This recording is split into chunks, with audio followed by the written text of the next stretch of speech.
Did he think he could return? Do you know anything like about that as far as his neck? He was one of the many Minneapolis boys that had Lloyd's of London. Yes. So you can't return, right? Unless you want to give back that $400,000 insurance policy, right? Yeah, yeah, yeah. I know he got in a bit of a tough tussle with Bischoff because he comes back, he goes to WWF as a manager. He's like the insurance policy, literally the insurance policy for Shawn Michaels. Then he goes to ECW for a bit, or whatever, vice versa on that one. But he basically goes to ECW, makes his return, does some good stuff in ECW. Kind of a little bit of a feud with the franchise. Doesn't wrestle, but does get in there physically and does do the Rude Awakening and things like that. Then goes to WWF DX, does some physical stuff, then goes to WCW after the Montreal Screwjob. He was pissed. He becomes Kurt Hennig's manager. He's on Nitro and Raw on the same night, which was nuts. I mean, what an epic thing to do. He's on Raw because it was taped. He's on Nitro when it's live. He says he's part of the NWO. But apparently he gets some heat with Bischoff because he said, hey, pay off the Lloyds of London, $400,000, then pay me to wrestle, and I can return. Bischoff said, no, I literally can't get that approved. How am I going to get that approved? And here's the thing. I was there when Rick was involved in that situation. How could Eric go to Turner and say, with a guy that's had his neck broken, right? Yep. And out because of his injury, say, we need to pay back $400,000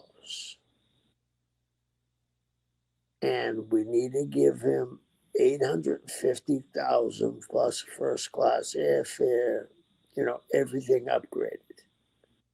They would have thought he was crazy, wouldn't they have? Yeah, because you technically wouldn't you have to pay a salary too? So it's not 400,000; it's probably 800,000. You know what I mean? And that's like What do you, savage what, money. no, I don't know what you meant by that. eight hundred So thousand, so you'd have to pay back 400,000 to Lloyd's right? of London, which Bischoff would have done.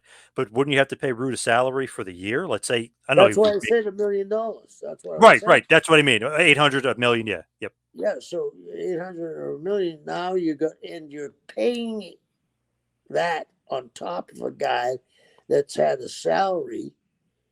You're giving him a big salary and a yeah, first yep, class airfare and exactly. all that, Yep, yep. who broke his neck. Yeah, and I know he was training to get back, but who knows what kind of shape? I mean, he looked physically good, but who knows if he could really do it? He could have done it.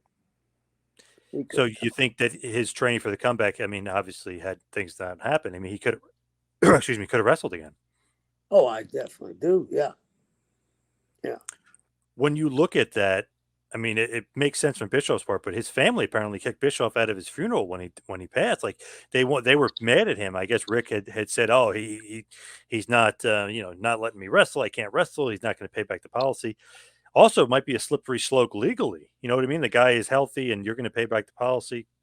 Absolutely, it'd be a slippery slope because, again, Eric is just, I believe Eric was just in there a couple of years at the time, right? When Hmm. this happened. He's trying to go along with corporate also. They would have thought, what is wrong with you guys? No disrespect to Rick, but he wasn't Hulk Hogan. Do you know what I mean? Yep. Most of those guys in the North Tower probably didn't know who Rick Rude is. But when he lays this out, and then who had the liability for hiring a guy with a broken neck? Right. Yep. Yep. And who paid back the insurance policy, and why are we paying him a million? Yeah. Yep. And if he gets hurt, if he gets hurt, Yeah. I You're mean, liable. Yep. this is why I laugh when people say stuff they don't think through on business end. It's the wrestling business.